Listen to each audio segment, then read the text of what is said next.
Christmas morning used to mean cinnamon rolls warm from the oven, the faint sound of Bing Crosby drifting from the old speaker in the kitchen, and the quiet thrill of seeing a tree glowing in the half-dark.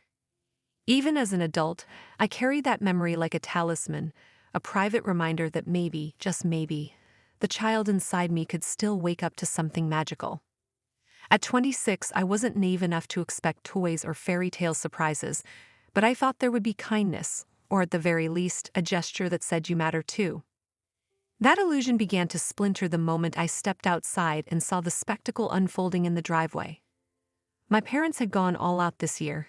A brand new BMW gleamed in the winter light, its metallic paint reflecting the pale sky.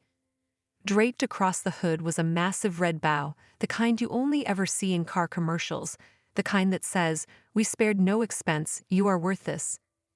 The cold stung my cheeks, but it wasn't the weather that made my chest tighten. It was Haley's shriek. My younger sister clutched her face in both hands, jumping up and down in exaggerated disbelief, her long blonde hair bouncing with each leap. "Oh my God, you didn't. You really didn't," she squealed. Except anyone with half a brain could tell she'd known. The way she reached for the keys before they were even offered gave it away. The way her nails were already painted to match the car's glossy finish gave it away. I clapped mechanically, the sound sharp in the cold air, and forced the corners of my lips into something that resembled a smile. On the surface, I looked supportive, maybe even proud. Inside, though, my stomach twisted into a knot so tight I could hardly breathe. A $60,000 car, a whole production to announce it. Then came my turn. Mom turned to me, her face still aglow from watching Haley's performance. She reached into her coat pocket and pulled out a tiny, hastily wrapped box. "And for you, Emily," she said, as if she remembered me at the last second. I peeled away the flimsy wrapping paper and opened the box. Nestled inside was a small pink ceramic piggy bank. A sticker clung stubbornly to its underside, the barcode and $1.99 price scrawled in bold numbers.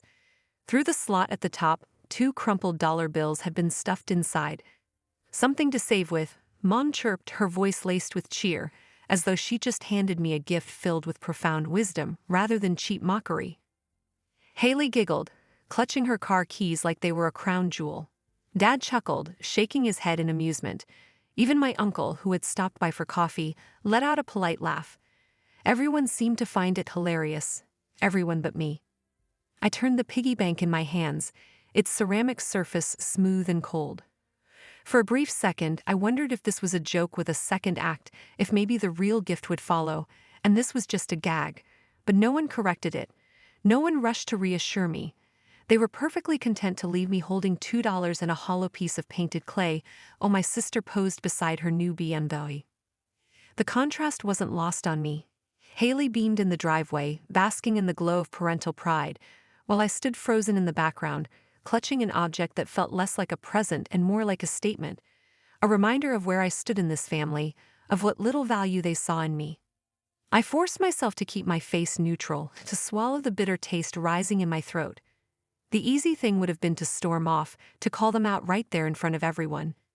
But the part of me that still craved their approval, the foolish, aching part, kept me rooted.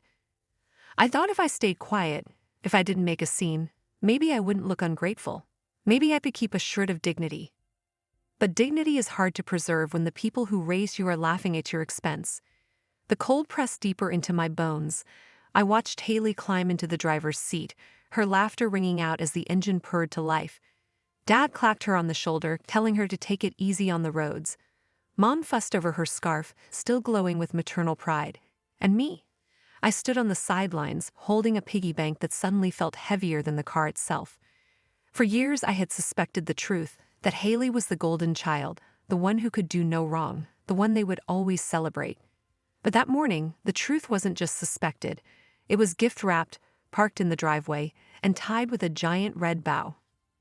And as much as I tried to steady my breathing, to remind myself I was 26 and too old to cry over Christmas presents, the sting in my chest made me feel 10 years old again, forgotten, unwanted, invisible.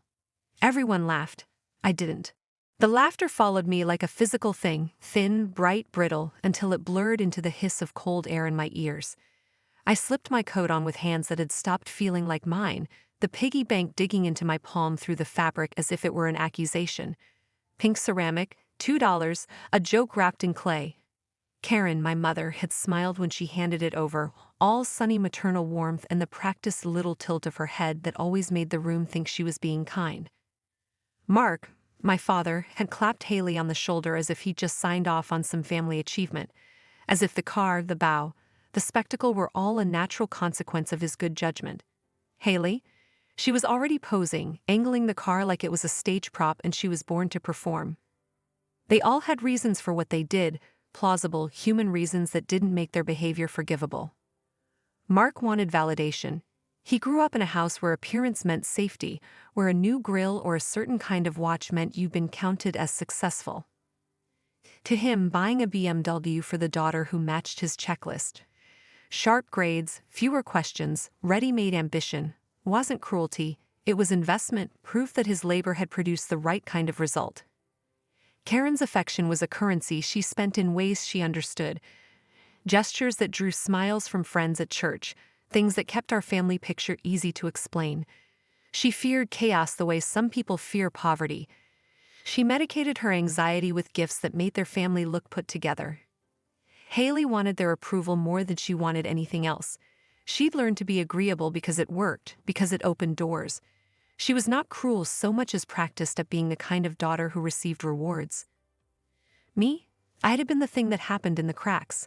I was careful, the one who fixed the clogged sink at 3 a.m., who picked up extra shifts when rent was due, who kept my tempers folded into polite sentences. I was empathetic in a way my parents didn't value, too sensitive, they'd said, as if the word could be a cudgel. If favor had a currency in our house, I had never been credited. I had thought patience might buy me decency. Instead, patience had taught me how to swallow humiliation and stand straight so people could smile into photographs. I got into my old car and closed the door with a click that sounded too small after the fanfare. The engine coughed, old habits, old metal, and then it settled into the discontented hum of something that had seen better days. The steering wheel smelled faintly of lemon-scented wipes and the ghost of the coffee I'd spilled last month. I thumbed the radio up and a Christmas song scraped through the speakers like a needle. Familiar, hollow, wrong. For a second I let the music be a barrier between me and the scene I was leaving. The music failed. Their laughter filled every pause anyway. Driving away felt less like a decision and more like a physical necessity. The driveway receded, the bow grew smaller in the rearview mirror until it was only a smear of red. Each block I passed carried a memory, and the memory sharpened the ache into anger. I thought of the time Mark had praised Haley in front of his colleagues at a barbecue. "Oh, my little lawyer," he crowed, then asked me if I'd ever considered getting more serious about my career like a chuckle. I thought of Karen telling me, at 21, that maybe I should tone down my feelings because people didn't like emotional women. I thought of the loan I'd quietly covered when their boiler failed last winter, of the nights I'd eaten leftovers to leave them better meals, the blurred months of work that had kept their lights on. Those were not things they saw as sacrifices. They were invisible threads in a tapestry that only mattered when it reflected well. The streets were nearly empty, snow-crusted on sidewalks, street lamps haloed in the mist. I drove without destination, letting the city unroll in small anonymous pieces. A dilly with a light on for the night shift, a motel sign blinking its tired neons, a park bench with a blanket of clean snow. The cold invaded the car in gusts, sharpened my thoughts until they felt almost surgical. Anger has a way of clarifying things. It strips away complacent narratives and leaves the raw bone of truth exposed. Mine was a catalog of behaviors and small indignities that suddenly read like design, not accident. At some point, the anger started to curdle into a quieter, harder thing, resolve. It wasn't dramatic. There were no horns blaring, no cinematic music swelling. It was the small, precise decision you make when you can no longer pretend you're willing to be less than you are. I pulled off under an overpass where the wind had blown thin lines of snow into little ridges, turned the car off, and sat in the dark with the engine cooling like a heart slowing. My hands trembled from cold and from something else, the adrenaline of recognition. I recognized that discomfort. I'd been conditioned to accept and understood it for what it was, repeated preference disguised as love. I thought about all the ways I had tried to earn their approval, talents polished for their sake. Apologies offered even when I wasn't in the wrong, successes downplayed so they wouldn't feel threatened. Those behaviors have been mine as much as theirs, choices made in the hope that acceptance could be courted like a person. But hope is a tricky thing when it's the only currency you offer. Eventually you lose the market entirely. I fished my phone out of my coat. The screen glowed with messages that, in any other context, would have felt warm. Family photos, holiday gifts, a thread full of cousins and aunties exchanging emojis. Tonight those messages felt like an echo chamber designed to exclude. My thumb hovered, then tapped. I started with the group chat, my name, their animated snowflakes, and held it down until the options appeared. There was the familiar list: mute, leave, report. The option that came next was one I had never thought I'd choose: block. The word felt like a hinge. It was 2 a.m. when I finished. I blocked each of them, Haley, Karen, Mark, one by one, the confirmation tone like a tiny bell that finally tolled for me. The calls would now go straight to void. The group would no longer ping with their curated happiness. The final press of my thumb felt like the closing of a long, painful wound. There was no triumphant music, no cinematic cut. There was only sudden, remarkable quiet. Silence rushed into the car where laughter used to live. It was not peace exactly, too raw, too new, but it was mine. For the first time in a long while, the space around my chest loosened. The piggy bank in my coat pocket was still there, warm from my hand, absurd and heavy as a secret. I didn't know what would come next. Nothing about what I'd done had resolved the larger problem of favoritism or fixed the habits of those who loved me in the wrong ways. But I did know this. I had taken a line and drawn it under myself. I had chosen myself, and that small act of choosing felt like the beginning of something no one could buy for me. The morning light spilled weakly through the blinds, thin strips of pale gold cutting across the worn carpet of my apartment. My head ached faintly from the late-night drive, the cold air lingering like a residue on my skin. And for a moment, I let myself breathe, allowed the quiet to wash over me. Then the phone vibrated. One missed call. One voicemail, from Dad. I pressed play, my stomach tightening before the first word even emerged. "Emily," he said, voice low, controlled, sharp enough to carve ice. "Return the car, or we'll report it stolen." It was in my name. The words sank into me slowly, and then, like a hammer against fragile glass, they shattered whatever fragile normalcy I had tried to maintain. My fingers gripped the phone harder, my thumb pressing against the screen until the edges bit into my skin. My mind stumbled across the surface of the statement, trying to catch its meaning before it cut too deep. At first, I felt a flicker of confusion, a hesitant disbelief. A BMW. Reported stolen.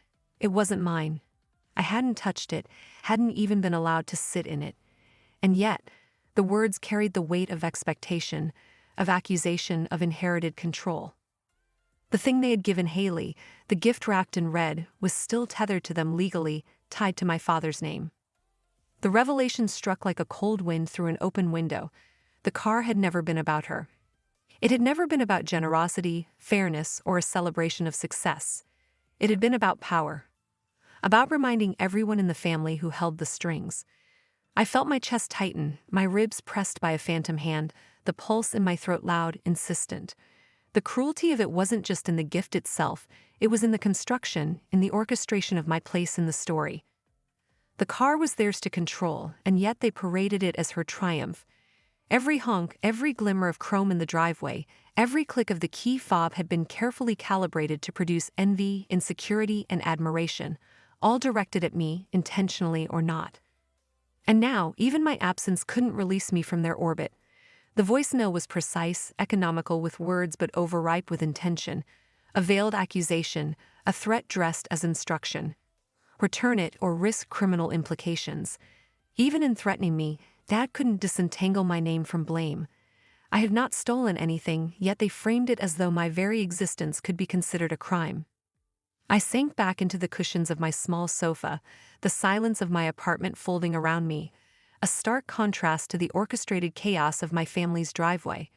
I replayed the voicemail, each repetition another layer of cold understanding settling in. They had always used control as their weapon. When I was young, it had been curfews, chores, grades, the invisible strings that tied my sense of self to their approval. As I got older, it became subtler: gifts, praise, financial manipulation. Now even the BMW, luxury, status, celebration, was an extension of that mechanism. The car wasn't hers, it was theirs. And threatening me with it was a continuation of the lesson they'd been teaching for years. You may exist, Emily, but only on our terms. I felt the ache of it in my chest, sharp and unyielding. Anger bubbled beneath a layer of disbelief, heat radiating through my limbs in small pulses. The logic of their position made my skin crawl. By buying the car in his name, Dad had preserved control, insulated himself from generosity while creating an illusion of it. He'd calculated that even if I resisted, even if I left, even if I dared to take up space elsewhere, there would always be leverage. The gift wasn't a gift, it was a device. I tried to imagine speaking into the phone, the words I would say if I allowed them. I didn't touch it. I wasn't going to. This isn't about a car. This is about you needing to assert authority, even over absence, even over silence. But any reply would be swallowed by the pattern of behavior I'd known all my life. Their voice would overtake mine. Rationalizations would be layered atop reality, and their intention, always their intention, would remain hidden behind the facade of parental concern. I set the phone down and ran my fingers over the piggy bank on the counter. Pink ceramic, heavy with $2, still carrying the absurdity of that morning's lesson. It felt like an artifact from another life, a talisman of indignity, and yet, in some perverse way, it grounded me. It reminded me of the gap between expectation and reality, between what I had been offered and what I had endured. It reminded me that while they could threaten, they could not erase. I sat there, staring at the ceiling, listening to the faint hum of the radiator and the distant wind scraping against the window. And finally, a cold clarity settled over me. The threat was theirs. Their control, their attempt to pull me back into a web of fear, their careful manipulation of ownership and legality. Those were their choices. My choice, for the first time, was something entirely mine. I didn't have to answer. I didn't have to justify. I didn't have to obey. And in that moment, the weight of the voicemail shifted. It was no longer just a threat, it was proof. Proof that their generosity had strings, that their fairness was performative, that their love was conditional. Proof that I had been correct all along to trust my instincts over their accolades, to trust my boundaries over their applause. The silence returned, heavier now, but different. It wasn't comforting. It wasn't safety. But it was honest, and in honesty there was space to breathe. And for the first time since the driveway incident, I allowed myself to feel it. The raw, unsparing recognition that I didn't have to belong on their terms to exist fully in my own. I sat cross-legged on the floor of my apartment, the piggy bank heavy in my hands. Its ceramic surface was cold, smooth in patches where the glaze had bubbled during production, rough where it had been pressed against a mold. I turned it over, watching the faded price sticker cling stubbornly to the bottom, $2 trapped in its belly like a secret. For a moment, I let the absurdity of the object anchor me in something tangible. The contrast between the tiny, fragile gift in my hands and the gleaming BMW my family had paraded like a trophy struck me with full force. Every injustice, every invisible slight, every polished lie of preferential treatment folded into that moment. For years, I had lived in quiet, persistent calculation. I had measured my efforts against an invisible scale, always asking, would this be enough? Would it finally make them notice me, acknowledge me, approve of me? My life had been a series of compromises, of bending toward their expectations while shrinking myself to fit.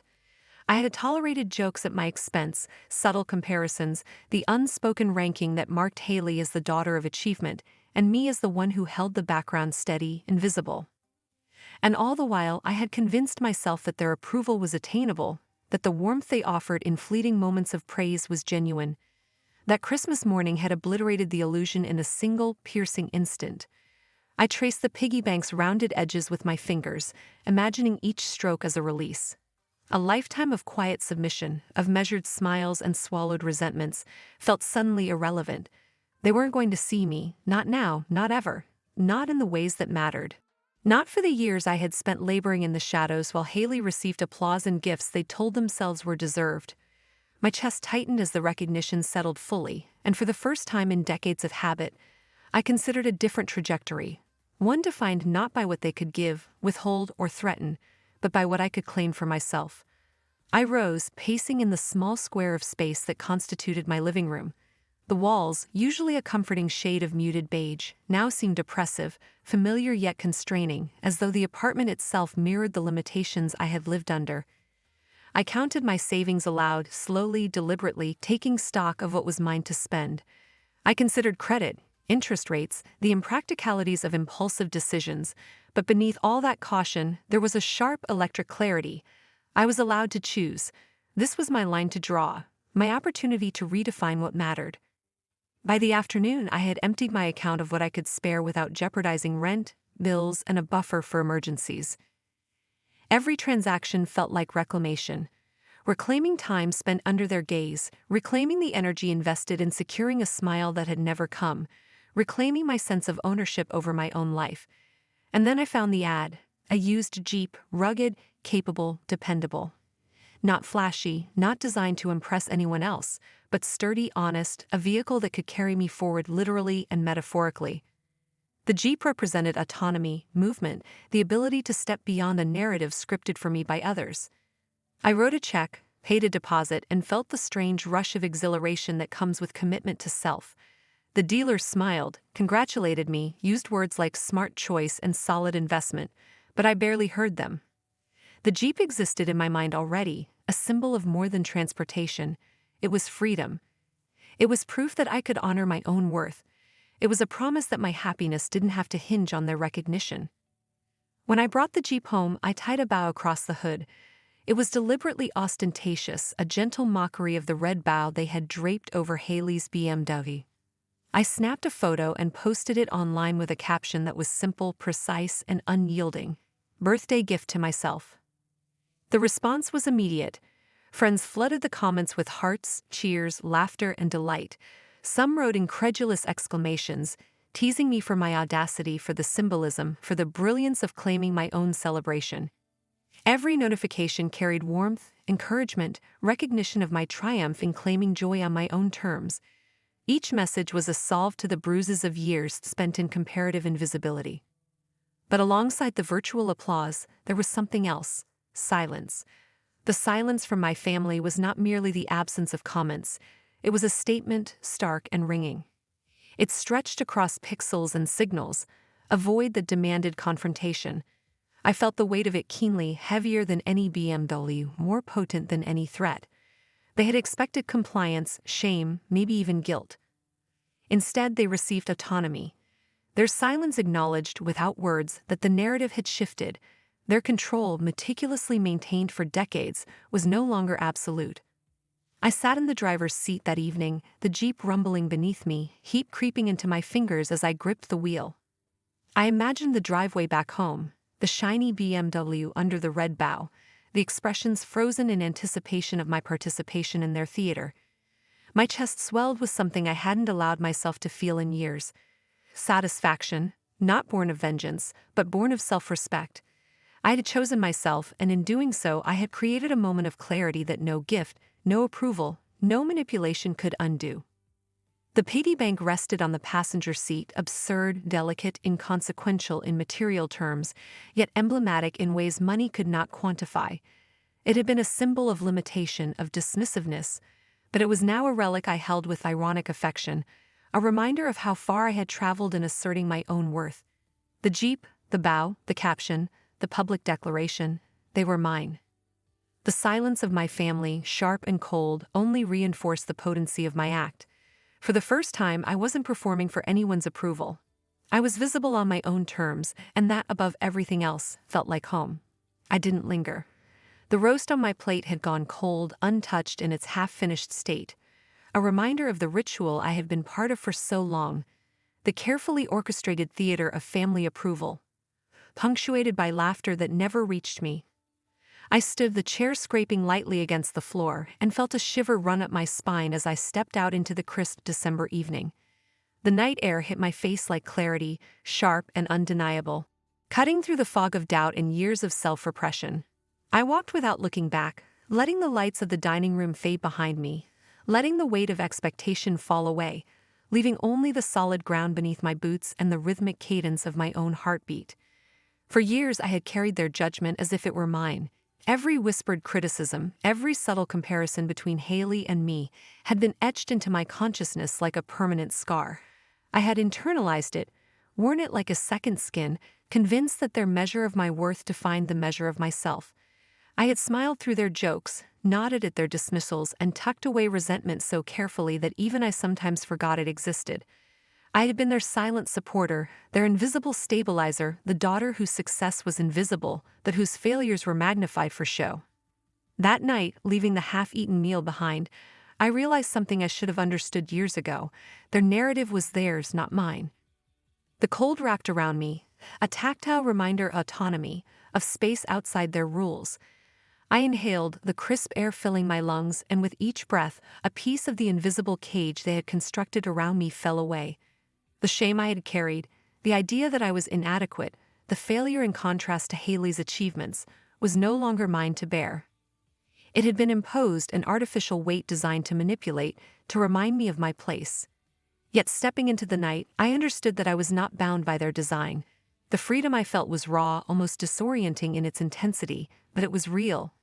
And it was mine. The next morning the phone rang. I hadn't expected it, but the sight of Sierra's name on the screen brought a different kind of warmth. I answered, my voice cautious but curious. "Hello?" "Emily," she said, her voice softer than I had ever heard it, almost fragile, carrying the weight of unspoken acknowledgement. I didn't know. I should have asked. I should have seen it. But I want you to know, I'm proud of you. More than Mom ever was." Her words struck me with the gentle force of an unanticipated tide, washing over years of isolation and unrecognized effort. Pride, not admiration, not approval, but genuine pride, spoke to the girl I had been, the woman I had fought silently to become. For the first time in a long stretch of years, I believed it. I allowed myself to feel it fully, letting the warmth settle into the corners of my chest, mingling with the residual sting of injustice, but overpowering it with something deeper, something affirming. It didn't erase the past. It didn't bring back the countless hours of sacrifice, the quiet support I had provided without acknowledgement, or the financial burdens I had shouldered alone. I thought of the $61,000 I had given to keep their house afloat, of the invisible scaffolding of responsibility that I had maintained while being labeled sensitive or too emotional. They might never repay me, might never understand the full scope of what I had given, might never see the sacrifices as they truly were. And yet, the truth had been laid bare. The illusion meticulously constructed over decades had crumbled. I had spoken it through my actions, my choices, and my persistence. For the first time, I recognized myself not as the failure they insisted I was, but as the backbone, the silent architect of stability, the one who had held everything together when no one else would. The daughter who had been overlooked, dismissed, and minimized was now visible in her own right. Strength, patience, and resilience, the qualities they had ignored or belittled, had been my quiet rebellion, my unacknowledged triumph. And I realized that these qualities, finally recognized by someone who mattered, were worth infinitely more than any approval extracted through coercion, manipulation, or performance at a dinner table. I looked around my small apartment, the morning light spilling across the walls and catching the edges of the pink ceramic piggy bank. I smiled softly at it, no longer as a symbol of condescension, but as a relic of my journey, the absurd, delicate marker of the moment I began to reclaim myself. The freedom I had claimed, the autonomy I now embodied, carried a weight of dignity that no car, no bow, no superficial applause could ever match. And in that clarity, I finally understood something essential. They might never acknowledge the depth of what I had done. They might never comprehend the cost, but it no longer mattered. I had my own voice, my own choices, my own life. I was not the failure, I was the survivor. I was the strength they could never fully measure, the presence they could never contain. I was visible on my own terms, and that, above all, was priceless.